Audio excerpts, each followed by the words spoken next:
धन्यवाद परमपिता परमेश्वर, आपका हृदय से धन्यवाद करते हैं हर उत्तम आशीषों के लिए प्रभु, जो आपने उन लोगों के लिए रखी हैं जो आपके इकलौते पुत्र प्रभु यीशु मसीह के उस बलिदान को अपने जीवन में ग्रहण करते हैं और ये विश्वास करते हैं कि हम उसके साथ पाप के लिए मर चुके हैं और हम उसी के लिए जीवन व्यतीत करेंगे जो हमारे पापों के लिए मरा और जी उठा, ताकि हम जीवित प्रभु के साथ जीवन व्यतीत करें और उसका आत्मा हमारे जीवन में, हमारे भीतरी मनुष्यत्व में होकर हमारे जीवन की अगुवाई करे और हमें अपनी महिमा से भरे और पवित्र आत्मा के फलों के द्वारा हमारी जिंदगी को सिद्ध करके अपनी महिमा कर सके।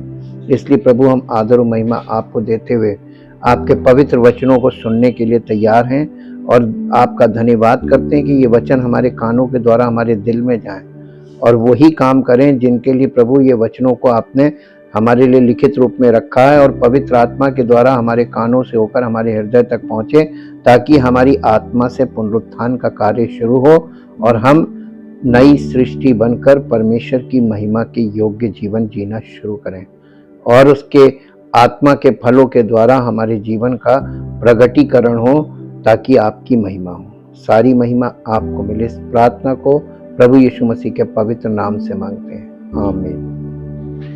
Praise the Lord. सबको जय मसीह की। हम परमेश्वर का बहुत धन्यवाद करते हैं क्योंकि वो अद्भुत युक्ति करने वाला और सामर्थ्य के अनोखे काम करने वाला परमेश्वर है और समस्त मानव जाति शरीर से आत्मा की ओर बढ़ना चाह रही थी, लेकिन यीशु मसीह ने आके आत्मा से शरीर की ओर उल्टा शुरू किया। एक प्रश्न अक्सर किया जाता है, यर्दन उल्टी क्यों बही? उसके जवाब में यह है क्योंकि यर्दन मृत्यु और पुनरुत्थान का प्रतीक है और मृत्यु से पुनरुत्थान जो है वो आत्मा से शरीर की ओर चलता है। उद्धारकर्ता के पुनरुत्थान से उद्धार प्राप्त विश्वासियों के पुनरुत्थान तक के समय को अनुग्रह का समय कहा गया है, जो अभी चल रहा है। हमारे उद्धारकर्ता का जो पुनरुत्थान था प्रभु यीशु मसीह का, वहां से कार्य शुरू हुआ है उसका और उसके दोबारा आने तक, जिसे हम रैप्चर मानते हैं, फ्रॉम पेंटिकोस्ट टू रैप्चर।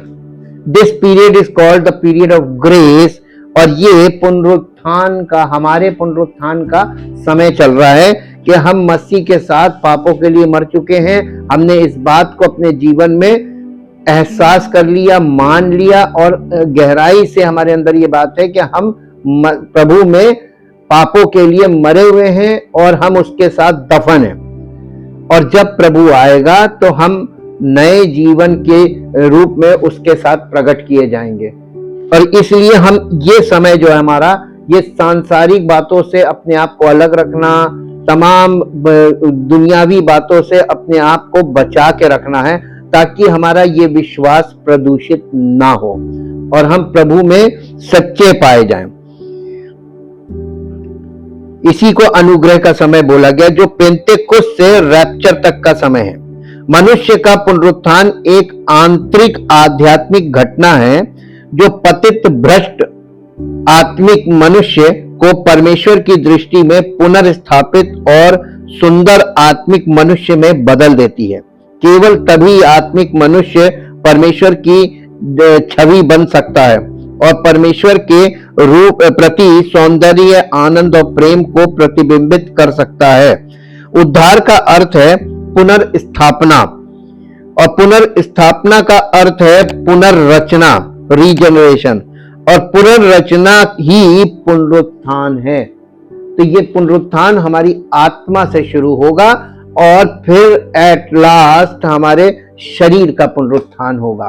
तो ये पुनरुत्थान का समय चल रहा है और यही अनुग्रह का समय है। और इसे बहुत से लोगों ने बाइबल को गलत तरीके से पढ़कर, गलत व्याख्याओं में फंसकर, झूठे प्रचार में फंसकर और सब तरीके की गलत क्रियाओं में अपने आप को फंसा लिया और शुद्ध परमेश्वर का शुद्ध वचन और उसका सही अर्थ जो उनके जीवन में कार्य करता और उन्हें उद्धार से भरा जीवन उनको मिलता, इसके लिए वो वंचित हो गए। अब हम आप मेरे साथ एक पद निकालिए। आज के अध्ययन को शुरू करने से हम एक पद आपके साथ बांटेंगे, वो आपको मिलेगा 2 तीमुथियुस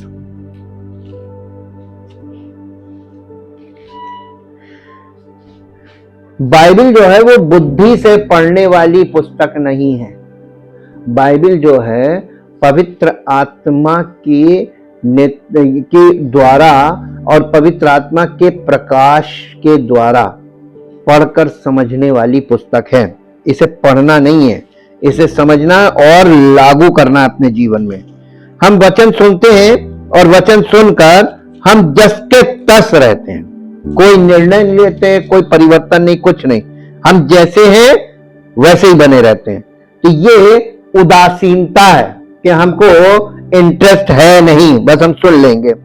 मेरे साथ तो एक पद पढ़िए जो आपको मिलेगा 2 तीमुथियुस उसका 3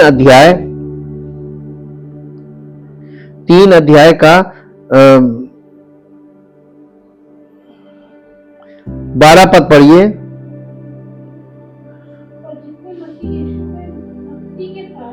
पर जितने मसीह यीशु में, देखिए यीशु में है लिखा, में का मतलब होता है मसीह किसी चीज के अंदर होना, किसी सिचुएशन में होना। तो मसीह में ये एक सिचुएशन है, ये स्पिरिचुअल स्टेटस है। जितने लोग मसीह में भक्ति के साथ जीवन बिताना चाहते हैं, वे सब सताए जाएंगे। अगर आप अभी सताए नहीं जा रहे तो इसका मतलब आप मसीह में जीवन नहीं बिता रहे हैं। पहली बात, आपके जीवन में सताव ही नहीं है, और सताव इस बात का प्रमाण है कि आप मसीह में जीवन व्यतीत कर रहे हैं। दूसरी बात आगे पढ़िए। परंतु दुष्ट और बहकाने वाले धोखा देते हुए और धोखा खाते हुए बिगड़ते चले जाएंगे। देखिए, जो झूठी शिक्षा वाले हैं ये धोखा क्यों खाएंगे? क्योंकि जो बोगे, तो ये बो क्या रहे हैं? लोगों को धोखे में डाल रहे हैं। प्रार्थना कीजिए और पानी का बपतिस्मा ले लीजिए। बाइबल में कहां लिखा है कि पानी के बपतिस्मे से उद्धार हो जाएगा? झूठा सुसमाचार।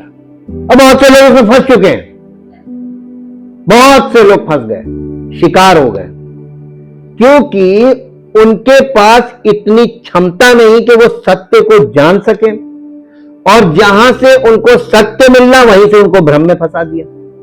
तो वो एक ऐसी अवस्था में फंस जाएंगे कि वो विश्वास करेंगे नहीं किसी पर, क्योंकि वो ट्रैप हो गए। इसलिए यही यहां पे ये बात लिखी, ये अंत की भविष्यवाणियों में है, यही लिखा है कि परंतु दुष्ट और बहकाने वाले धोखा देते हुए और धोखा खाते हुए बिगड़ते चले जाएंगे। पर तू उन बातों पर जो तूने सीखी है। देखिए, पौलुस अपने चेले तीमुथियुस को कितनी आत्मिक सलाह दे रहा है कि पर तू उन बातों को जो तूने सीखी है, किससे सीखी थी? पौलुस से सीखी है और विश्वास किया है, ये जानकर दृढ़ बना रहे, हाँ, कि तूने उन्हें किन लोगों से सीखा है और बचपन से, हाँ, बचपन से पवित्र शास्त्र तेरा जाए। ये हम लोगों के लिए नहीं बोला जा रहा, अपने पर लागू मत कीजिएगा। आप नहीं जानते बचपन से पवित्र शास्त्र आपका जाना हुआ नहीं है। आपको तो ABCD नहीं मालूम आज तक। ये बचपन से, ये किसके लिए? तीमुथियुस को बोल रहा है कि बचपन से पवित्र शास्त्र तेरा जाना हुआ है, जो तुझे मसीह पर विश्वास करने से उद्धार प्राप्त करने के लिए। तो पवित्र शास्त्र यानी परमेश्वर का वचन हमें केवल बुद्धिमान बना सकता है कि हमें उद्धार प्राप्त हो, लेकिन उद्धार दे नहीं सकता। दे सकता है? बहुत बार लोग कहते हैं हम तो बाइबल पढ़ते रहो, उद्धार नहीं मिलेगा। यीशु मसीह ने भी यहूदियों से यही बोला था कि तुम पवित्र शास्त्रों में ढूंढते हो, सोचते हो कि तुम्हें उसमें अनंत जीवन मिलेगा, परंतु ये वे हैं जो मेरी गवाही देते हैं और तुम फिर भी जीवन पाने के लिए मेरे पास नहीं आना चाहते हो। ये यूहन्ना रचित सुसमाचार 5 अध्याय का 39 पद है, पढ़ के देख लीजिएगा। और यहां पर वो फिर यही बात बोल रहा है, विश्वास करने के द्वारा ये पवित्र परमेश्वर का वचन जो है वो हमें बुद्धिमान बना सकता है उद्धार प्राप्त करने के लिए। पर संपूर्ण पवित्र शास्त्र परमेश्वर की प्रेरणा से रचा गया और उपदेश और समझाने और सुधारने और धार्मिकता की शिक्षा के लिए लाभदायक है, ताकि परमेश्वर का जन सिद्ध बने और हर एक भले काम के लिए तत्पर हो जाए, यानी रेडी हो जाए। तो आपको हर भले काम के लिए रेडी हो जाने के लिए परमेश्वर का वचन आपको तैयार करता है। आपको शरीर में ही तैयार करता है, आपको अंदर तैयार करता है। माइंड, विल, इमोशन, ये आपका बदल देता है। आप परमेश्वर के वचनों को सुनते हैं और उनको अपने दिल में जमा रखते हैं, अपने मन में, और वो मन में परमेश्वर की आत्मा वहां वचनों से बातें करती है। ये इसको बोलते हैं कम्युनियन। परमेश्वर के साथ आप घनिष्ठ इंटीमेट रिलेशनशिप में। अब देखिए, प्रार्थना का मसीहत में यही मतलब है कि हमारे परमेश्वर की आत्मा हमारी आत्मा के साथ मिलकर परमेश्वर के वचन के आधार पर परमेश्वर से बातचीत करती है। कम्युनिकेशन है, जिसे लोगों ने डिमांड में बदल दिया, और वो भी शारीरिक रूप में। तो ये फिजिकली जो कर रहे हैं, ये this is not a prayer according to the Bible. Bible के अनुसार ये प्रार्थना है ही नहीं, दूर दूर तक कहीं नहीं है। आप मांगते रहो, वो एक नहीं सुनेगा। आज के अध्ययन की तरफ हम लोग बढ़ेंगे कि अब आपको पता चल गया ना कि हम लोग का जो ये युग चल रहा है। देखिए, एडी का मतलब होता है, देखिए बीसी का मतलब होता है बिफोर क्राइस्ट, और एडी का मतलब होता है एन्नो डोमिनी। ये लैटिन वर्ड है। एन्नो डोमिनी का मतलब होता है the year of the lord, प्रभु का वर्ष। ये किसका वर्ष चल रहा है? कहां से? पेंटेकोस्ट से और रैप्चर तक का ये वर्ष है। मोटा मोटा इसको बोला गया 2000 ईयर का समय है ये, लेकिन ये 2025 ईयर्स चल रहे हैं। तो इसका मतलब ये समय खत्म होने पर है और यीशु मसीह के आने का शोर मचने लगा है दुनिया में, हमारे देश में नहीं, दुनिया में बहुत भयानक तरीके से। अमेरिका के अंदर अभी कल या परसों एक बहुत अजीब घटना हुई। जैसा कि परमेश्वर के वचन में अंत की भविष्यवाणियों में है कि आकाश में तुम अजीब अजीब चिन्ह देखोगे, ये मनुष्य के पुत्र के आने के चिन्ह होंगे। वहां पे मालूम क्या है? वहां पे वर्टिकली, देखिए इसको कहते हैं हॉरिजेंटल और इसको कहते हैं हॉरिजेंटल और इसको कहते हैं वर्टिकल। ऐसे करके आसमान दो भागों में फट गया, आकाश दो भागों में फट गया। और कुछ वहां पे टाइमिंग वो बता रहे हैं, ब्रेकिंग न्यूज चल रही है, और इतने समय तक, इतने सेकंड तक ये हुआ, उसके बाद फिर वैसी हो गया। और इस पे साइंटिस्ट लोग अपनी बोल रहे हैं, सब लोग अपनी अपनी व्याख्याएं कर रहे हैं, लेकिन बड़ा घबराहट का, बड़ा कोलाहल का वहां पर माहौल बना हुआ है। ये सब क्या हो रहा है? भयानक भूकंप आ रहे हैं और आने वाले हैं, उनकी भविष्यवाणी भी आ रही है, और दुनिया बहुत बुरी तरीके से दुनिया घबरा रही है। आप पढ़ लीजिए अंत की भविष्यवाणी, उसके आने से पहले बहुत कोलाहल होगा, त्राही त्राही मचेगी, और लोगों की कुछ समझ में नहीं आएगा कहां जाएं, क्या करें, क्या नहीं करें, और सब ऐसा घोर, यानी इसको बोलते केओस, ऐसा भ्रम होगा, ग्रेट डिसेप्शन इसको बोला गया। किसी के कुछ समझ में नहीं आएगा। और अभी देखते जाइए, भी तो ये शुरुआत हो रही है। और इसीलिए हम परमेश्वर के वचन में हमारे प्रभु यीशु मसीह के अनुग्रह से पुरस्कृत होने के बाइबल में पुरस्कृत होने के बाद बाइबल हमें प्रकाशित वाक्य, देखिए अब ये समय चल रहा है उसके आने का, सेकंड कमिंग का। आखिरी ईस्टर क्या है? ये वो है जो तब पूरा होगा जब हम सब स्वर्ग पहुंचते हैं। हम लोग जो है आखिरी ईस्टर से जुड़े 4 महान वायदे भी परमेश्वर ने हमें किए। यानी यीशु मसीह जो रैप्चर वाला पीरियड, उसको आखिरी ईस्टर बोल रहे हैं कि जब रैप्चर होगा तो रैप्चर में क्या होगा, जो मसीह में है का मतलब बॉर्न अगेन और फुली डेवलप्ड स्पिरिचुअली और पवित्र आत्मा के फलों से सुसज्जित ये लोग, इनके लिए ये गुड न्यूज है कि इनके लिए वहां पर इस समय के लिए 4 बड़े वायदे हैं, या यूं कह लीजिए 4 बड़ी भविष्यवाणियां या 4 इवेंट्स होंगे। कई सारी बारीकियां हैं, लेकिन 4 प्रमुख तत्व हैं। और ये क्या है कि सबसे पहले वो शामिल होगा जिसे पौलुस मसीह का न्याय आसन कहते हैं। हाँ, यीशु कहते हैं, देख मैं शीघ्र आने वाला हूं और हर एक के काम के अनुसार उसे देने के लिए प्रतिफल मेरे पास है। तो ये इसका एक हिस्सा होगा। दूसरा कुरिन्थियों 5 अध्याय और उसका 10 पद पढ़िए। दूसरा कुरिन्थियों 5 अध्याय का 10 पद। दूसरा कुरिन्थियों 5 अध्याय और उसका 10 पद। यहां इस प्रकार से पौलुस कह रहा है? क्योंकि अवश्य है कि हम सब का हाल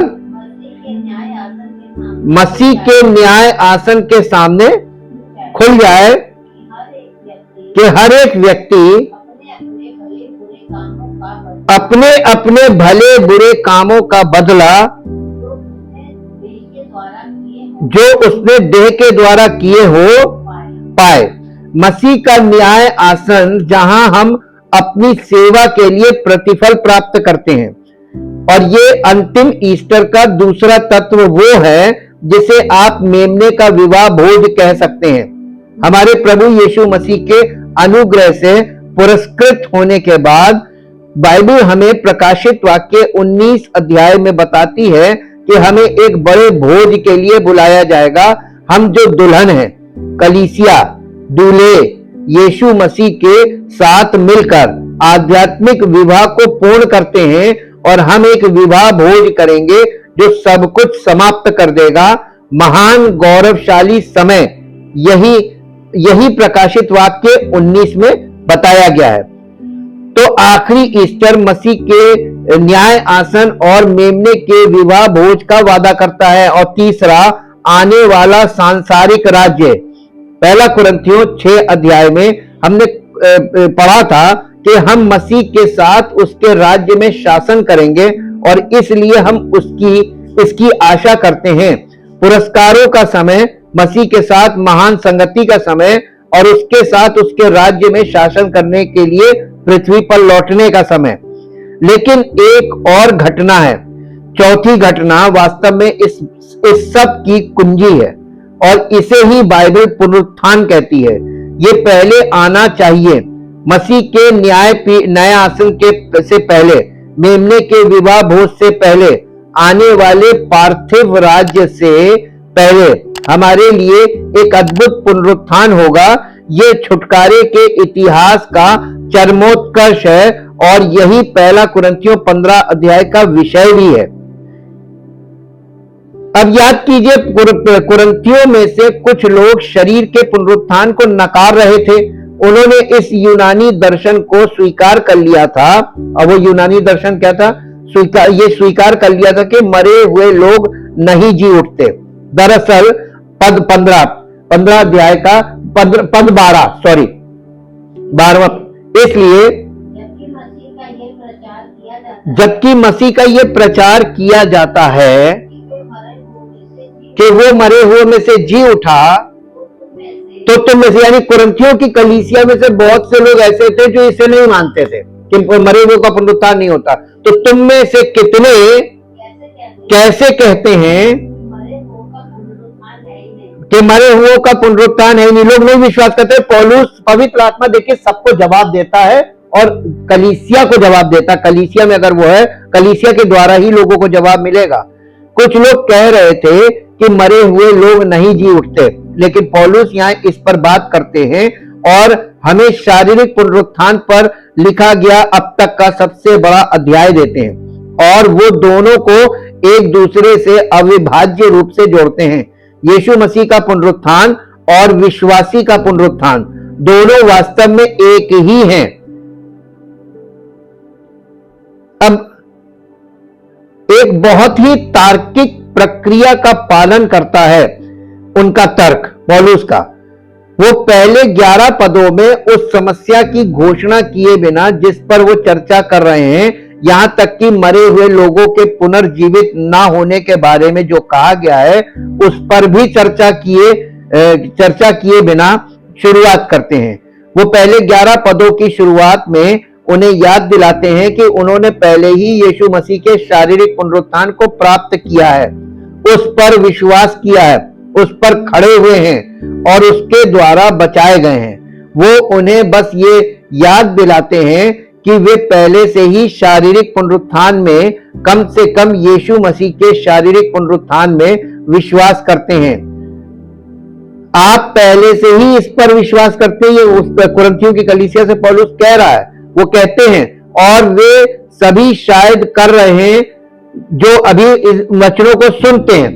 और फिर मुद्दा ये है कि पद 12 में, अब यदि मसीह के बारे में ये प्रचार किया जाता है कि वो मरे हुए में से जी उठा, और ये मान लिया जाता है कि आप पहले से ही इस बात पर विश्वास करते हैं, तो आप में से कुछ लोग ये क्यों कह रहे हैं कि मरे हुओं में से पुनरुत्थान, मरे हुओं का पुनरुत्थान है ही नहीं, जबकि आप पहले से ही विश्वास करते हैं कि मसीह मरे हुओं में से जी उठा। यहीं से उनके तर्क की शुरुआत होती है। इसका एक जवाब यह हो सकता है, ठीक है, हम मानते हैं कि मसीह मरे हुए में से जी उठे, लेकिन इसका हमसे कोई लेना देना नहीं है।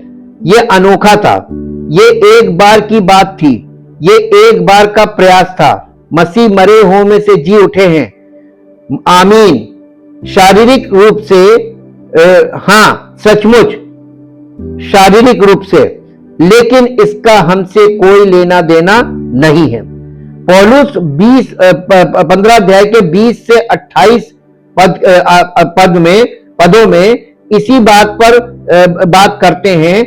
ऐसा नहीं है? पद 20 में देखिए, अब मसीह मरे हुए में से जी उठा है। यहां से एक पद से 11 पद, यानी 11 पद तक कही गई उसकी बात की पुष्टि है। और बात यही खत्म नहीं होती, जो सो गए हैं उनमें से वो पहला फल है। दूसरे शब्दों में पौलुस कह रहे थे कि आप यूं ही नहीं कह सकते, हां मसीह जी उठे हैं, हम इस पर विश्वास करते हैं, लेकिन इसका हम पर कोई असर नहीं होता। उनका शारीरिक, वास्तविक, भौतिक पुनरुत्थान विश्वसनीय था, लेकिन इसका मतलब यह नहीं है कि हम जी उठेंगे। पौलुस कहते हैं, सुनो, मसीह ना केवल मरे हुओं में से जी उठा, बल्कि वो सोए हुओं में से पहला फल भी है। दूसरे शब्दों में वो पुनरुत्थान का पहला फल है। आप पुनरुत्थान की अगली फसल होंगे। अब यही वो बात है जिस पर ये पद 20 से 28 में चर्चा करते हैं।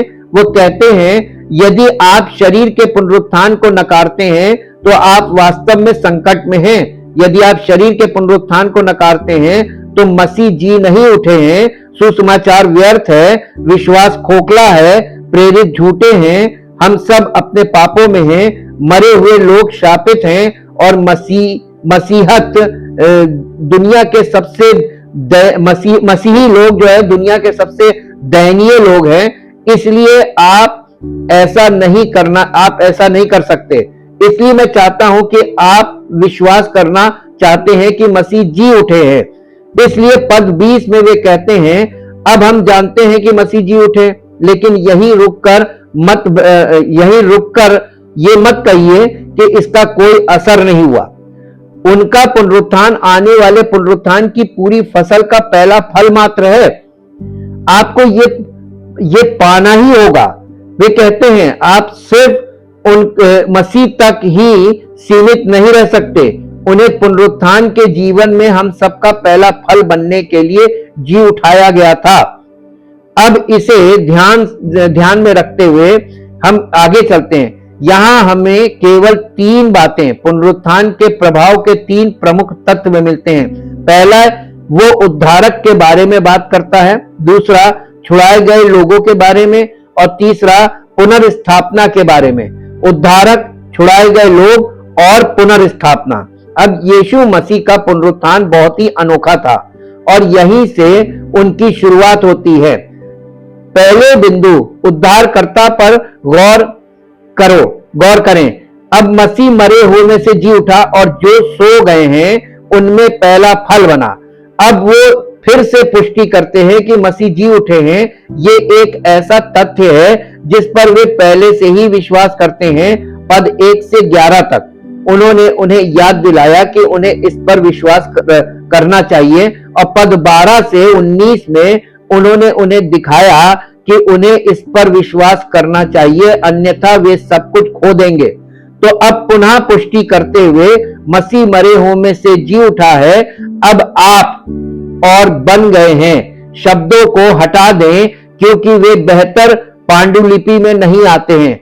अब मसीह मरे हुए में से जी उठा, जो सो गए हैं उनमें पहला फल वही हुआ। अब पहले फल क्या थे? लेवी व्यवस्था अध्याय 23 का 10 पद पढ़िए। लेवी व्यवस्था 23 अध्याय और उसका 10 पद पढ़िए। वहां पे क्या लिखा है? प्रथम फल का एक पर्व होता था।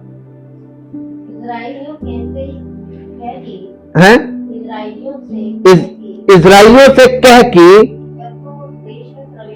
जब तुम उस देश में प्रवेश करो जिसे यहोवा तुम्हें देता है और उसमें के खेत काटो। कटनी की बात कर रहा है।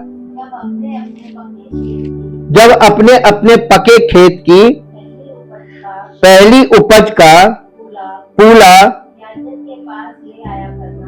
याजक के पास ले आया करना और वो उस पूले को यहोवा के सामने हिलाए कि वो तुम्हारे निमित्त ग्रहण किया जाए। वो उसे विश्राम दिन कहते हैं सैटरडे को, उसके दूसरे दिन हिलाए, यानी संडे, पुनरुत्थान के दिन। यीशु मसीह का पुनरुत्थान एकदम एक्यूरेट हुआ व्यवस्था के अनुसार, है ना। यहां पे हमको इस वाली पुस्तक से हमको ये चीज पता चलती है कि फसह के पर्व पर कटाई से पहले आपको अपने पूरे खेत की कटाई करके अपनी फसल लाने से पहले जौ के पहले फल को काटना था और उसे एक पूले में लपेटकर याजकों के सामने पेश करना था। ये कटाई से पहले की बात थी। कटाई से पहले फल दिए जाते थे। अब आप इसको ऐसे समझिए कि जो हमारी गेहूं की कटनी होती है, कब होती है गेहूं की कटनी? किसी को मालूम है? अप्रैल में होती है ना। बिल्कुल एक्यूरेट टाइम आप देख लीजिए, बाइबल में अप्रैल का ही महीना बताया जाता है। 14 अप्रैल फसह का पर्व डेट थी।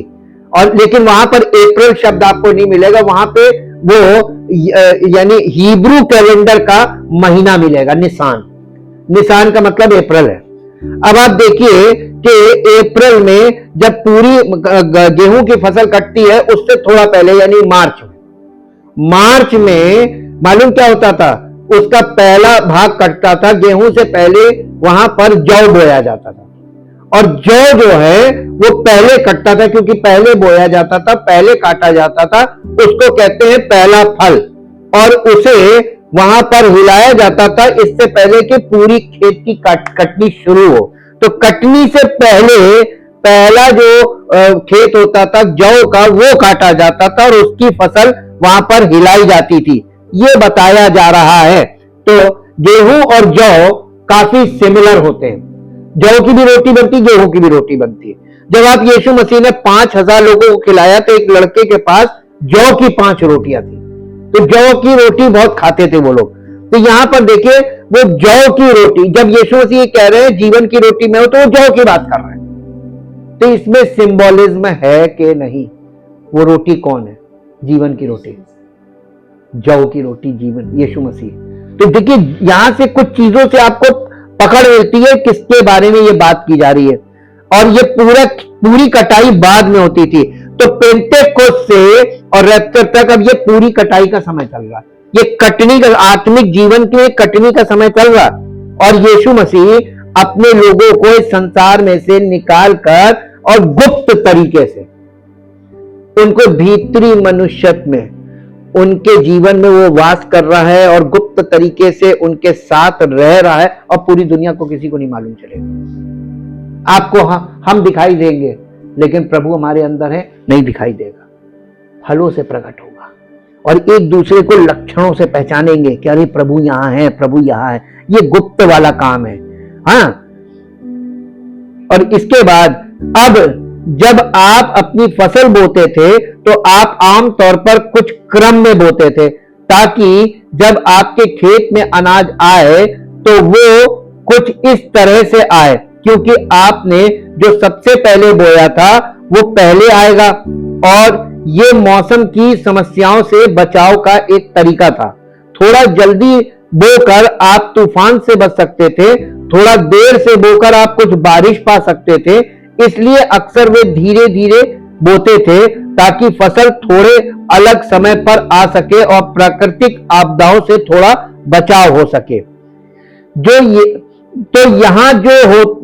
यहां जो होता है ये है कि जो पहला भाग आता है, आप जानते हैं कि वो अच्छा है, वो यहां है, वो वहां है, और परमेश्वर के प्रति अपना प्रेम दिखाने के लिए आप पहला भाग लेते हैं और उसे इस डर से छिपाकर रखने के बजाय कि कहीं बाकी भाग ना आ जाए, आप उसे विश्वास के रूप में परमेश्वर को दे देते हैं।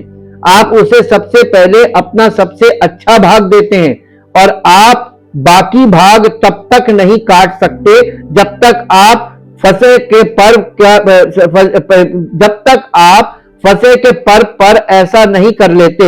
लेवी व्यवस्था 23 अध्याय के अनुसार वहां पे इनको ये परमेश्वर ने जो इन्हें व्यवस्था दी थी उसके अनुसार जब तक आप जौ का खेत काट कर और उसका भाग जो परमेश्वर के भवन में ले जाकर भेंट करना था, वो जब तक भेंट चढ़ा नहीं देते तब तक अब आप बाकी की फसल नहीं काट सकते थे। अगर आपने काट ली तो आपको वो फसल अच्छी कभी नहीं मिलेगी। ये परमेश्वर का, देखिए कल मैं आपको ये बता रहा था कि परमेश्वर ने जल को 2 भाग किया। जमीन का जल जो है वो समुद्र है। क्या इसके आधार पर समुद्र से खेती क्यों नहीं करते? तो समुद्र का जो पानी, जो जमीन का पानी है, वो लाइफलेस है, लाइफलेस है। तो इसीलिए शारीरिक जीवन और हमारा प्राण ये लाइफलेस है। आप कौन सी आत्मिकता लोगों में जीवन वाली कभी दे ही नहीं सकते, चाहे कितना अच्छा आप प्रचार क्यों ना कर लेते। ये चैलेंज हमारा नहीं है, परमेश्वर दुनिया के सब लोगों को चैलेंज कर रहा है। कहां रहा है संसार का ज्ञानी, कहां रहा बुद्धिमान, कहां रहे यहां के बोलने वाले, व्याख्या करने वाले? यहां सबको कटघरे में खड़ा करके बात कर रहा है, क्योंकि हमारे पास अच्छे प्रवचन तो हैं लेकिन वो जीवनदायक नहीं है, क्योंकि वो हमारे प्राणों से आ रहे हैं, हमारे शारीरिक माइंड से निकल रहे हैं। जीवन का आत्मा जब तक आपके अंदर नहीं होगा, जीवन की बातें आपके अंदर से निकल ही नहीं सकती हैं। यहां पर लाकर उसने सब चीजों को सेट में कर दिया, कर लो अब सब अपने मन की, और दुनिया में सब अपने मन की आखिर तक करेंगे, भले कुछ रिजल्ट ना निकले। समुद्र का पानी, मैं आपका एग्जांपल दे रहा हूं, समुद्र के पानी में लाइफलेस वाटर है। सारी जिंदगियां, जितने समस्त प्राणी हैं, ये सब लाइफलेस हैं। पानी से मनुष्य को दिखाया जाता है, जिंदगी को दिखाया जाता है। जमीन की जिंदगी लाइफलेस है। लेकिन अगर आपको जीवन चाहिए तो बारिश होती है, कहां से होती है? खेती काहे पे टिकती है? आसमानी, जमीन के नीचे बोरिंग में भी जो पानी आपको मिलता है वो कहां से आता है? बारिश से, है ना? वाटर रिचार्ज होता जमीन में। तो ये अगर परमेश्वर का अनुग्रह ना हो तो मनुष्य खेती करके विदाउट गॉड, उसके अनुग्रह के बिना खेती करके और अपने आप को संपन्न करके दिखा दे। हम हर जीवन के यानी जमीनी जिंदगी के लिए भी हर बात में उसी पर निर्भर हैं, और हम उसके सामने अपनी धार्मिकता जब लेकर खड़े होते हैं ना, वो देखकर बहुत गुस्से में आ जाता है कि यार तुम हमको क्या दिखा रहे हो कि तुम्हें धर्मी हो? तुम जो दिखा रहे हो वो तुम्हारी धार्मिकता नहीं है, वो तुम्हारा भ्रम है। ये चीज बहुत गहराई से जब आप हिब्रू लैंग्वेज से देखते हैं ना, तो आप वहां पर पढ़ना कम होता, दिखाई ज्यादा देता है, पिक्चराइजेशन है और वो बहुत भयानक चीजें दिखा देता है।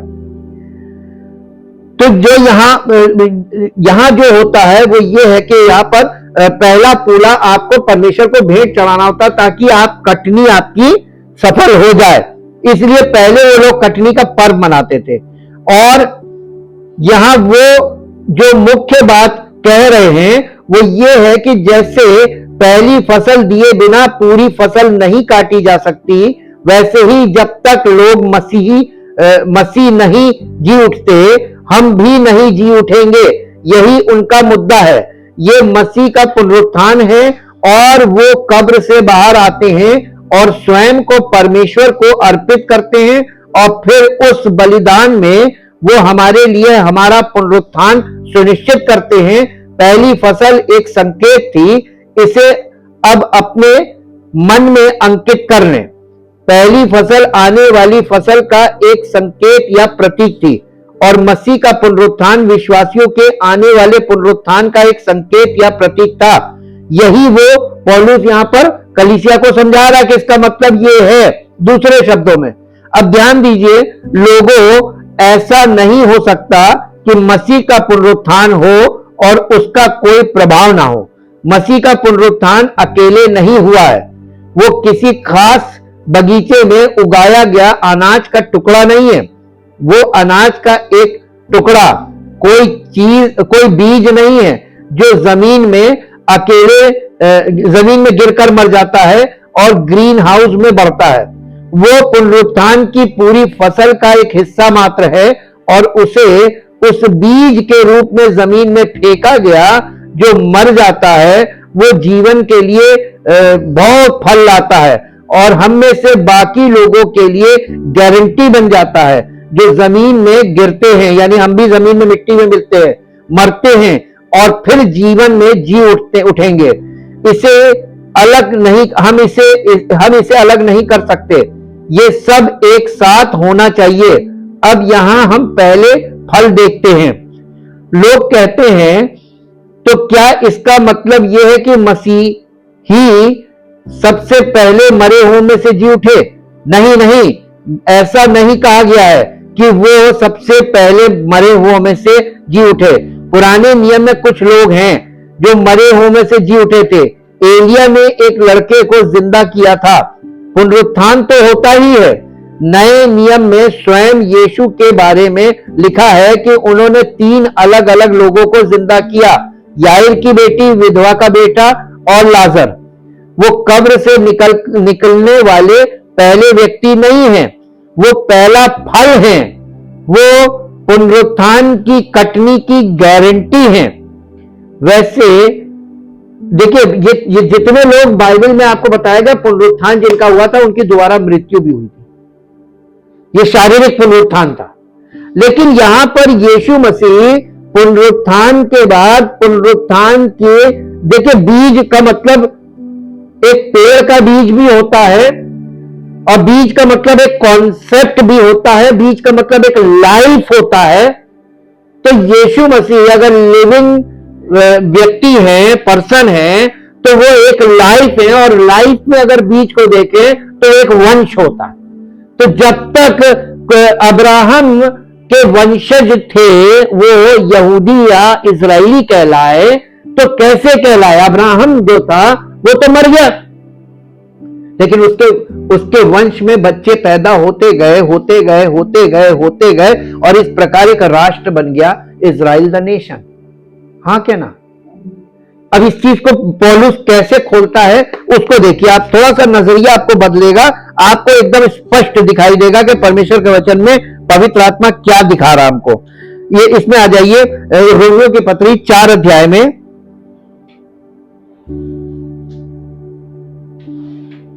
उसके पहले पद से पढ़िए। इसलिए हम क्या कहें, हमारे शारीरिक पिता अब्राहम को क्या प्राप्त हुआ? क्योंकि यदि अब्राहम कर्मों से धर्मी ठहराया जाता तो उसके पास घमंड करने का कारण होता, ये जगह होती, परंतु परमेश्वर के निकट नहीं। पवित्र शास्त्र यानी पुराना नियम, पवित्र शास्त्र क्या कहता है? ये कि अब्राहम ने परमेश्वर पर विश्वास किया और ये विश्वास उसके लिए धार्मिकता गिना गया। काम करने वाले की मजदूरी देना दान नहीं परंतु हक समझ। आप कुछ कीजिए, मेहनत कीजिए। मान लीजिए हम आपको थोड़ी देर के लिए बोल रहे हैं, आप बहुत प्रार्थना कर रहे हैं, उपवास के साथ प्रार्थना करें, ये काम है, आप शरीर से क्रिया कर रहे हैं और आपको कोई चीज मिल जाती है, तो ये परमेश्वर की ओर से नहीं है, ये तो आपकी जिद पूरी हो गई है ना। क्या आप इसको आशीष बोलेंगे? क्यों? हाँ, आप जिद कर रहे थे, जिद पूरी हो गई।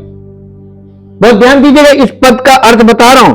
काम करने वाले की मजदूरी देना दान नहीं परंतु हक समझा जाता है, परंतु जो काम नहीं करता परंतु वरन भक्तिहीन के धर्मी ठहराने वाले पर विश्वास करता है, उसका विश्वास उसके लिए जो परमेश्वर से मांगता कुछ नहीं बल्कि परमेश्वर पर, उसके इकलौते पुत्र पर विश्वास करता है कि उसके द्वारा मैं धर्मी, वो मेरी धार्मिकता है, वो उसका विश्वास उसके लिए धर्मी गिना जाएगा। आप तब धर्मी, तो आप अपनी धार्मिकता में नहीं माने जाएंगे, आपकी कोई धार्मिकता नहीं। आप अपनी धार्मिकता लेके खड़े रहिए, परमेश्वर से आपको कुछ नहीं मिलेगा। ज्यादा जिद करोगे दे देगा, लेकिन वो तुम्हें नुकसान पहुंचाएगा, तुम्हें कभी आशीष नहीं होती। वो आप माँ बाप से भी जिद करके जो लेते हो वो आपके पास टिकेगा कभी नहीं, वो दिल दुखा के लिया, आपने अपनी जिद करके लिया, वो आपकी सेल्फिशनेस है। आगे देखिए, जिसे परमेश्वर बिना कर्मों के धर्मी ठहराता है उसे दाऊद भी धन्य कहता। बिना कर्मों के धर्मी ठहरना, मैंने आज तक ये वाली धार्मिकता लोगों में पाई नहीं, सब कर्म करने में लगे हुए। बिना कर्मों के धर्मी, आप कुछ मत कीजिए, उस पर विश्वास कीजिए जो आपके लिए सब कुछ कर रहा है। लोगों का नजरिया भी यही नहीं, लोग कहते करेंगे नहीं तो मिलेगा नहीं, मांगेंगे नहीं तो मिलेगा नहीं। अरे क्या बात करते हो? इसका मतलब तुम परमेश्वर को जानते ही नहीं। परमेश्वर को जानने का मतलब यह है कि आपको यह मालूम होता है कि परमेश्वर सब कुछ कर सकता है, वो असंभव को भी संभव कर सकता है और वो हमारी सब आवश्यकताओं को ऑलरेडी पूरा कर रहा है। और जब हम उसके बेटे बेटी बन जाएंगे तो ज्यादा ध्यान रखेगा, है कि नहीं? तो मांगना थोड़ी ना पड़ेगा। बच्चे अपने माँ बाप से ऐसे खड़े होकर जैसे लोग मांगते हैं ऐसे थोड़ी ना मांगते हैं, उन्हें विश्वास है रिश्ता अच्छा रहेगा, माँ बाप सब कुछ देंगे। रिश्ता सही नहीं होगा तो मिलेगा नहीं, हाँ क्या ना? तो रिलेशनशिप ज्यादा इंपॉर्टेंट है ना। आजकल के लोग मांगने में ज्यादा आगे हैं, रिश्ता बनाने में नहीं। आत्मिक जीवन में भी यही प्रॉब्लम आ रही है। परंतु जो काम नहीं करता परंतु भक्तिहीन के धर्मी ठहराने वाले पर विश्वास करता है, उसका विश्वास उसके लिए धार्मिकता गिना जाता है। जिसे परमेश्वर बिना कर्मों के धर्मी ठहराता है उसे दाऊद भी धन्य कहता है। धन्य है वे जिनके अधर्म क्षमा हुए और जिनके पाप ढांपे गए। धन्य है वो मनुष्य जिसे परमेश्वर पापी ना ठहराए। तो वो धन्य वचन क्या खतना वालों ही के लिए है या खतना रहितों के लिए भी? मुख्य क्वेश्चन। हम लोग अन्य जाति हैं, हम खतना रहित हैं, तो हमारे लिए क्वेश्चन बहुत इंपॉर्टेंट हो जाता है। हम ये कहते हैं, अब्राहम के लिए उसका विश्वास। देखिए वो पौलुस के द्वारा पवित्र आत्मा कैसे तर्कपूर्ण जवाब देता है। हम ये कहते हैं, या पौलुस कह रहा है पवित्र आत्मा की प्रेरणा में कि अब्राहम के लिए उसका विश्वास धार्मिकता गिना गया। तो वो कैसे गिना गया? खतने की दशा में या बिन खतने की दशा में? उस समय उसका खतना नहीं हुआ था, अब वो धर्मी कहलाया विश्वास से। तो आज लोग क्यों कहते हैं कि बिना बपतिस्मे के तुम विश्वासी नहीं? तर्कपूर्ण क्वेश्चन है, आंसर दीजिए। नहीं तो लोग क्यों इतनी जल्दी किसी के कहे में आते हैं? इसका मतलब हमारे अंदर स्वार्थ काम करता है, वो स्वार्थ हमें वहां पर उस क्रिया को करने की। देखिए बाइबल बिल्कुल सही कहती है, प्रत्येक व्यक्ति अपनी अभिलाषा से खींचकर और फंसकर परीक्षा में पड़ता है, अपनी अभिलाषा से। इसमें देने वाले का दोष नहीं है, इसमें लेने वाले का दोष है कि वो फंस गया अपनी अभिलाषा के चक्कर में। खतने की दशा में नहीं परंतु बिन खतने की दशा में उसने खतने का चिन्ह पाया कि उस विश्वास की धार्मिकता पर छाप हो जाए जो उसने बिन खतने की दशा में रखा था। तो ये जो बिन खतने की दशा में जो उसने विश्वास रखा था, उस विश्वास की छाप या चिन्ह कि ये परमेश्वर पे विश्वास किया है, उसका चिन्ह था खतना। और वही हमारे लिए चिन्ह है पवित्र आत्मा का बपतिस्मा। पानी आया, जीवन का बपतिस्मा, क्योंकि पानी का जो बपतिस्मा यीशु मसीह ने लिया था वो मृत्यु का बपतिस्मा था, और यीशु मसीह ने उस बपतिस्मे को क्रूस पर पूरा करके पुनरुत्थान के बाद कलीसिया का आरंभ हो रहा है, तो कलीसिया को जीवन के बपतिस्मे की बात की है, उसने हमें मृत्यु के बपतिस्मे की बात ही नहीं की। अब बताइए कौन सा होना चाहिए? तो जीवन वाला तो अंदर से शुरू होगा ना, वही तो नहीं हो रहा है। सब लोग क्रियाओं में फंस रहे हैं, जिससे वो उन सब का पिता ठहरे जो बिन खतने की दशा में विश्वास करते हैं, ताकि वे भी धर्मी ठहरें, और उन खतना किए हुओं का भी पिता हो, जो न केवल खतना किए हुए परंतु हमारे पिता अब्राहम के उस विश्वास की लीक पर भी चलते हैं जो उसने बिन खतने की दशा में किया था। तो यहां पर आप देखिए, अब्राहम जो था उसे ये एकदम मृतक सा व्यक्ति था, और उसके द्वारा इतने वंश पैदा हुए। पौलुस ने इसमें बड़ा बताया कि इतने वंश पैदा हुए, इतने वंश पैदा हुए, एक राष्ट्र बन गया, है ना। लेकिन पौलुस ने इसके साथ ये भी कहा, ये पद और पढ़ के देखिए, यहां पर झटका लगना चाहिए, और नहीं लगा तो इसका मतलब समझ में नहीं आया। हम आपको ऐसे ही बताते हैं ताकि आपको झटका लगे, और आपको झटका नहीं लगता है तो इससे हमें पता चल जाता है आपकी समझ में कुछ नहीं आया। रोमियो की पत्री 9 अध्याय निकालिए, इसका पहले पद से पढ़िए। मैं मसीह में सच, ये पौलुस कह रहा है, मैं मसीह में सच कहता हूं, मैं झूठ नहीं बोल रहा, और मेरा विवेक भी पवित्र आत्मा में गवाही देता है कि मुझे बड़ा शौक है और मेरा मन सदा दुखता रहता है, क्योंकि मैं यहां तक चाहता था अपने भाइयों के लिए जो शरीर के भाव से मेरे कुटुंबी हैं, यानी ये भी यहूदी था ना, इजराइली, स्वयं ही मसीह से श्रापित हो जाता, वे इजराइली हैं, और लेपालकपन का अधिकार और महिमा और वाचाएं और व्यवस्था और उपासना और प्रतिज्ञा उन्हीं की हैं, पुरखे भी उन्हीं के हैं, और मसीह भी शरीर के भाव से उन्हीं में से हुआ। सबके ऊपर परम परमेश्वर युगान युग धन्य हो, आमीन। परंतु ये नहीं कि परमेश्वर का वचन टल गया, इसलिए जो इजराइल के वंश हैं वे सब इजराइली नहीं। अब बताइए, झटका लगा? तो जितने आज आपको कलीसिया में दिख रहे सब मसीही नहीं, बिल्कुल वही नए पुराने नियम में जो हो वही नए नियम में होगा, एज इट इज। उनमें झूठे भविष्यवक्ता थे जिनके कारण वो यीशु मसीह को नहीं पहचान पाए, यहां पर भी झूठे प्रचारक है, कोई यीशु मसीह को नहीं पहचानता। एज इट इज है, बिल्कुल ट्रू कॉपी। और इसीलिए पौलुस के द्वारा पवित्र आत्मा ने कहा, ना खतना कुछ है, ना खतना रहित कुछ है, नई सृष्टि सब कुछ है। समअप कर दिया। हम मसीह में नई सृष्टि नहीं है, बाकी हम इधर और उधर की बातें करते रहते हैं। हमने ये कर लिया, हमने वो कर लिया, जैसे वो करते थे वैसे ही हम कर रहे हैं। हम कहां खड़े हैं? जीवन में है कि अभी शरीर में है?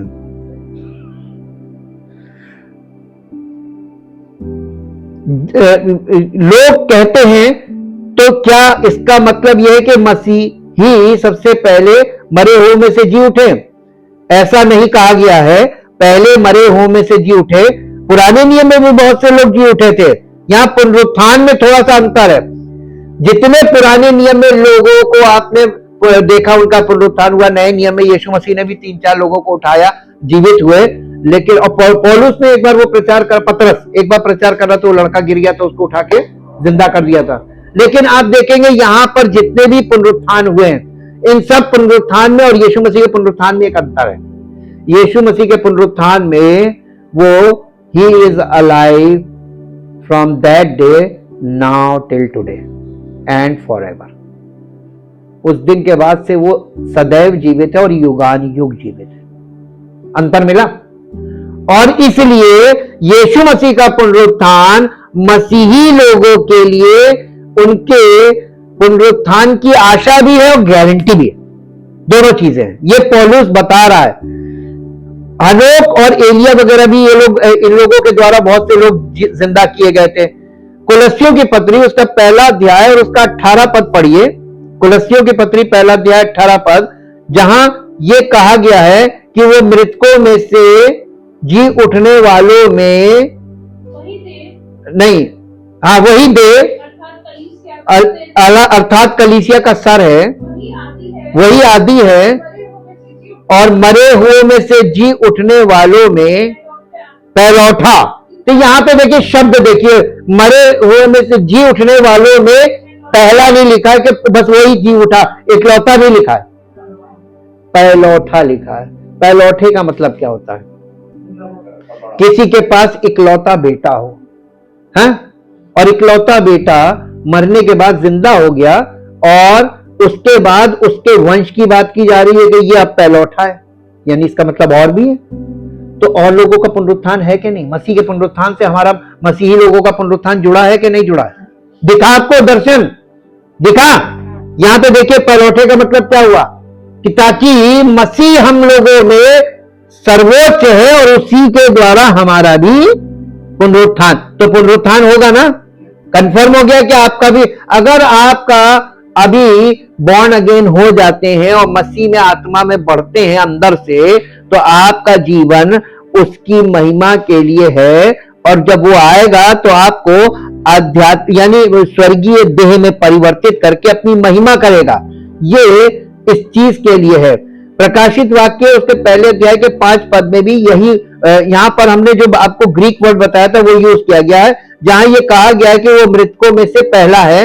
ग्रीक में ज्येष्ठ और पहला जन्म शब्द प्रोटोटोकोस है। इसका मतलब 1, 2, 3, 4, 5 के संदर्भ में पहला नहीं है, इसका मतलब प्राथमिक है, इसका मतलब सबसे अच्छा है, इसका मतलब सबसे महान है। मसीह मृतकों में से जी उठने वाला पहला व्यक्ति नहीं है, वो सबसे महान व्यक्ति है जो कभी मृतकों में से जी उठा। पौलुस यही कह रहा है, वो उन सभी में प्रोटोटोकोस है जो कभी जी उठे, सबसे महान, सबसे अच्छा, और वो पहला फल है। वो अंतिम पुनरुत्थान की फसल की गारंटी देता है। ये विशेषताएं हैं उसकी। अब वो कहता है देखो मसीह जी उठे और वे सोए हुए लोगों का पहला फल या गारंटी है। अब वे कौन हैं जो सो रहे हैं? अब ये आत्मा की नींद की बात नहीं कर रहा है और ना ही उन लोगों की बात कर रहा है जो झपकी ले रहे हैं। ये मृत्यु की बात कर रहा है, बल्कि शरीर की बात कर रहा है। उन्होंने भौतिक मृत्यु को शरीर की नींद कहा। आत्मा सीधे प्रभु के पास चली गई। अब कोई मसीही मरता है, अब उसे नोट कर लें। यीशु की मृत्यु और पुनरुत्थान के बाद से इतिहास में जब एक मसीही मरता है, जिस क्षण वो मरता है वो यीशु मसीह की उपस्थिति में होता है, शरीर से अनुपस्थित, प्रभु के साथ उपस्थित। 2 कुरिन्थियों 5 अध्याय उसका 8 पद पढ़िए। 2 कुरिन्थियों 5 अध्याय का 8 पद, इसलिए हम ढाढ़स बांधे रहते हैं और देह से अलग होकर प्रभु के साथ रहना और भी उत्तम समझते। तो जो मसीही लोग हैं, जीते जी वो पाप के लिए मरे हुए हैं और शारीरिक मृत्यु के बाद वो प्रभु में उसके साथ एक हो गए। इसीलिए पौलुस ने कहा था जीना मसीह, मरना लाभ। आपको नुकसान कहां हो रहा है? ना जीते जी नुकसान है, ना मृत्यु के बाद।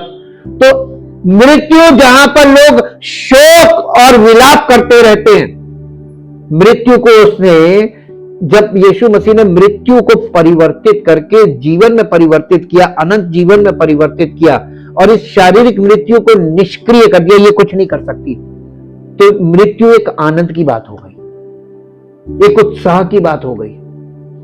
इसीलिए मसीही लोगों को यह बताया जाता है, जो सच्चे मसीह हैं, ना छाती पीटो, ना बाल नोचो, ना चीखो, ना चिल्लाओ, बल्कि दुनिया को यह दिखाओ कि ये मसीह में, इसका आत्मा वहां चला गया और इसका देह मिट्टी में वापस चला गया। मिट्टी से प्रभु ने देह बनाई और अपना आत्मा फूका, जीवित प्राणी बना, और आत्मा जब प्रभु के पास चली गई, देह मिट्टी में चली गई, तो वापस वही हो गया ना। तो ये इतनी बात लोगों की अभी तक समझ में नहीं आई है, मृत्यु को लेकर डिप्रेशन की स्टेज में चले जाते हैं। फिलिपियों की पत्री उसका पहला अध्याय उसका 23 पद पढ़िए, यहां पौलुस क्या कह रहा है। क्योंकि यहां पौलुस कहता है, क्योंकि नहीं कुछ मैं दोनों के बीच अधर में लटका हूं। जी तो चाहता है कि कूच करके मसीह के पास जा रहूं। हाँ, क्योंकि ये बात अच्छी है, परंतु शरीर में रहना, यानी कलीसिया के कारण शरीर में रहना तुम्हारे कारण यानी कलीसिया के कारण और भी आवश्यक है, इसलिए कि मुझे इसका भरोसा है। अतः मैं जानता हूं मैं जीवित रहूंगा, मरण तुम सबके साथ रहूंगा, जिससे तुम विश्वास में दृढ़ होते जाओ और उसमें आनंदित रहो, और जो घमंड तुम मेरे विषय में करते हो वो मेरे फिर तुम्हारे पास आने से मसीह यीशु में अधिक बढ़ जाए। हाँ, देखिए उसके आगे कह रहा है, केवल इतना करो कि तुम्हारा चाल चलन मसीह के योग्य हो। हमारा चाल चलन मसीह के योग्य नहीं है। पौलुस यहाँ फिलिपियों की कलीसिया से कह रहा है, तुम्हारा चाल चलन मसीह के योग्य हो। मैं तुम्हारे साथ रहना चाहता हूं, इससे कहीं अधिक अच्छा है कि मैं चला जाऊं और मसीह के साथ रहूं। विश्वासी तुरंत अपनी आत्मा में मसीह के साथ चला जाता है, लेकिन उसका शरीर पुनरुत्थान की प्रतीक्षा में कब्र में सोता है। ये वास्तव में एक सुंदर शब्द है। ये कहने से बेहतर है, और उनमें से पहले फल बनो जो जमीन में सड़ गए। ये कहने से एक अच्छा तरीका है। वे सो रहे थे, पुनरुत्थान की प्रतीक्षा कर रहे हैं। अब आप कहेंगे कि मेरे प्रभु, तर्क ये होगा, आप क्या कह रहे हैं? आप कह रहे हैं कि एक व्यक्ति के पुनरुत्थान का अन्य सभी लोगों पर ऐसा प्रभाव हो सकता है कि हर कोई जो कभी मसीह में सोया, हर कोई जो कभी विश्वासी था और मर गया, हर व्यक्ति जो कभी कब्र में रखा गया, जो किसी भी ऐसे व्यक्ति का था जिसने परमेश्वर से प्रेम किया, वे सभी केवल यीशु के कार्य के कारण कब्र से बाहर आने वाले हैं। एक व्यक्ति के पुनरुत्थान का उन सभी अन्य लोगों पर इतना प्रभाव कैसे हो सकता है? खुशी है कि आपने ये पूछा। उत्तर है पद 21 और 22 इसका जवाब देते हैं। पद 21 और 22 पढ़िए, पहला कुरिन्थियों 15 अध्याय पद 21 और 22।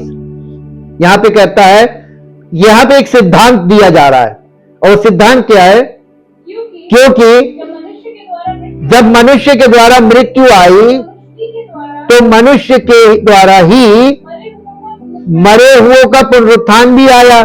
अब हाँ, एक यहां पे सिद्धांत देखिए, वो कौन था जिसके एक कार्य ने मानव जाति को मृत्यु में ला दिया? वो कौन था? आदम। क्या आपको पता है कि एक आदमी एक काम करते हुए, आदम साधारण मनुष्य, ईश्वर ने मनुष्य आदम को बनाया, ईश्वर ने स्त्री हवा को बनाया, कहा ऐसा मत करो। हवा ने कहा मुझे लगता है कि मैं ऐसा करूंगी। आदम ने कहा तुमने किया, मैं भी करूंगा। उन्होंने ऐसा किया। जानते हो क्या हुआ? हम सब चले गए। ये सही है, हम सब आदम की कमर में बंधे थे। जब आदम ने पाप किया तो हम सब उस पाप में पतन में गिर गए। जब आदम मरा तो हम सब मर गए, और हम में से हर एक जो आदम के वंश से पैदा हुआ, हम में से हर एक जो आदम से पैदा हुआ, हम में से हर एक जो मानवता के साथ है, हम में से हर एक जो मानवता के साथ है, जो भी दुनिया में आया वो पापी बनकर आया, क्योंकि हम आदम की कमर में थे। और जब उसने अपना एक काम किया तो हम सब उसके साथ उस चीज के भागीदार हो गए, उस मृत्यु के। और मृत्यु का सिद्धांत सभी मनुष्यों पर लागू होता है रोमियो 5 के अनुसार, क्योंकि सभी ने आदम में पाप किया है। अब इतिहास में एक समय, एक बिंदु, एक स्थान पर एक व्यक्ति के एक कार्य ने अब तक के सभी मनुष्यों को प्रभावित किया। यही पौलुस का तर्क है। अब अगर एक व्यक्ति एक काम करके सभी मनुष्यों को मृत्यु दे सकता है, तो दूसरा व्यक्ति एक काम करके सभी मनुष्यों को जीवन क्यों नहीं दे सकता? बताइए। तर्क देखिए कहां से मिलाया, आदम से। तो जब आदम में हम मरे तो मसीह में हम क्यों नहीं जिलाए जाएंगे? हमने पाप नहीं किया था। आदम के पाप के कारण हम पतित स्वभाव में पैदा हुए, और पाप हम इसलिए करें, वी आर बॉर्न सिनर, हम जन्म से पापी हैं, और हम इस पाप का कोई निवारण कर नहीं सकते। हम इस चीज में असहाय हैं, और इसमें हम केवल परमेश्वर की ओर ही देख सकते हैं, और उससे कह भी नहीं सकते कि प्रभु मेरे जीवन में उद्धार लाइए। कह सकते हैं? नहीं। तो परमेश्वर ने हम सब की सुधि ली। ठीक वैसे ही जैसे अब्राहम के वंशज 400 वर्ष तक मिस्र में गुलाम रहे। हम सब जन्म से पाप के गुलाम हैं, और परमेश्वर ने उनकी सुधि ली। ठीक उसी तरीके से हम सबकी सुधि ली, और उसने सुधि ली और हमारे इस दशा से निकलने के लिए प्रयोजन किया, और जिसके द्वारा प्रयोजन किया उसको कहते हैं परमेश्वर का इकलौता पुत्र प्रभु यीशु मसीह। अब दुनिया इस नाम से चढ़ती है। आप परमेश्वर को कैसे आदर देंगे जब उसके उस कार्य को, उसके उस पुत्र को, उसकी योजना को, किसी चीज को आप एक्सेप्ट नहीं करेंगे, तो आप परमेश्वर का आदर कैसे करेंगे? ये आपके लिए परीक्षा की घड़ी है। आपको दुनिया के बिल्कुल ऑपोजिट खड़े होना पड़ेगा अगर आपको उद्धार चाहिए। और उद्धार के लिए जब आप उद्धारकर्ता पे परमेश्वर की योजना को अपनाएंगे, उसके इकलौते पुत्र प्रभु यीशु मसीह के द्वारा उस कार्य को अपनाएंगे, और आप उसका अंगीकार करेंगे, तो परमेश्वर अनुग्रह करेगा, और आपके जीवन में ये उद्धार का कार्य आरंभ होगा, और मसीह की सेकंड कमिंग पे ये उद्धार के कार्य का रिजल्ट आएगा। और रिजल्ट आएगा तब दुनिया देखेगी कि किस किस ने वास्तव में विश्वास किया। वो कौन थे जिन्होंने प्रभु के साथ जीवन व्यतीत करना शुरू किया, पाप के लिए मरकर मसीह के लिए जीवन जीना आरंभ किया, वो प्रकट किए जाएंगे पुनरुत्थान में। क्या आप चाहते हैं कि आप इस पुनरुत्थान के भागी बने? आप चाहते हैं तो आपको पाप के लिए मरना होगा, और आपका वो मृत्यु यीशु मसीह ने क्रूस पर खत्म कर दिया। आप उसके साथ वैसे तो सिंबॉलिकली मर चुके हैं, लेकिन आपको अपने जीवन में पाप के लिए मरना होगा। पाप की अभिलाषाओं को अपने जीवन में नकारना होगा, नो कहना होगा, और प्रभु यीशु मसीह की हर बात को अपने जीवन में यस कहना होगा, एक्सेप्ट करना होगा। और जब आप ये करना शुरू करेंगे, सामर्थ कौन देगा? परमेश्वर आपको सामर्थ देगा। और परमेश्वर इसलिए सामर्थ देगा क्योंकि परमेश्वर इससे पहले कि आपने पाप किया या आप पापी पैदा हुए, परमेश्वर आपसे प्यार करता है। क्योंकि बाइबल में पौलुस लिखता है कि परमेश्वर ने यीशु मसीह को जब बलिदान किया, जब हम पापी ही थे, तो उसने हमारे लिए अपने पुत्र को बलिदान किया। कब किया? जब हम पापी ही थे। तो हम पाप की अवस्था में थे, परमेश्वर ने हमसे प्रेम किया, और यीशु मसीह ने परमेश्वर के इस प्रेम को हमारे लिए प्रकट किया अपने बलिदान के द्वारा। तो क्या आप इस प्रेम को एक्सेप्ट नहीं करेंगे?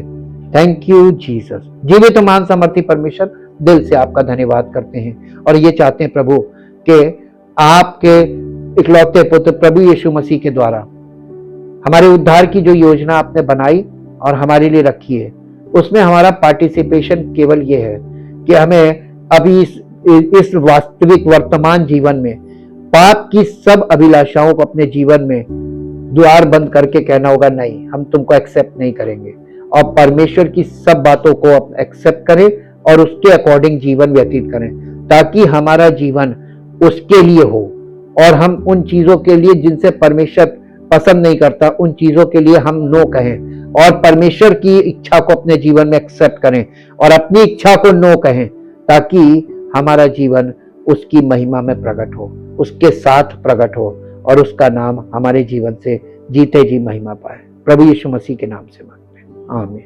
Praise the Lord.